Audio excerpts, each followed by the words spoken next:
জাতীয় নির্বাচনে সেনাবাহিনীর পাশাপাশি নৌবাহিনী ও বিমান বাহিনীকে কাজে লাগানো হবে বলে জানিয়েছেন স্বরাষ্ট্র উপদেষ্টা জাহাঙ্গীর আলম চৌধুরী। দুপুরে সিলেট জেলা প্রশাসক সম্মেলন কক্ষে এক মতবিনিময় সভার শেষে সাংবাদিকদের তিনি এই কথা জানান। তিনি আরও বলেন, সাদা পাথর লুট সংক্রান্ত দুদকের প্রতিবেদন খতিয়ে দেখা হচ্ছে।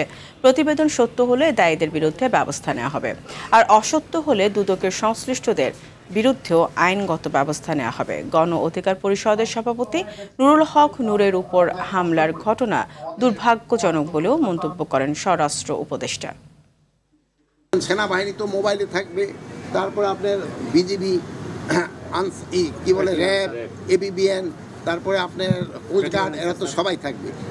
এবার আমরা ইলেকশনের সময় শুধু সেনাবাহিনী না, এবার আমরা নৌবাহিনী এবং বিমান বাহিনীরও তাদেরও আমরা কাজে লাগবে।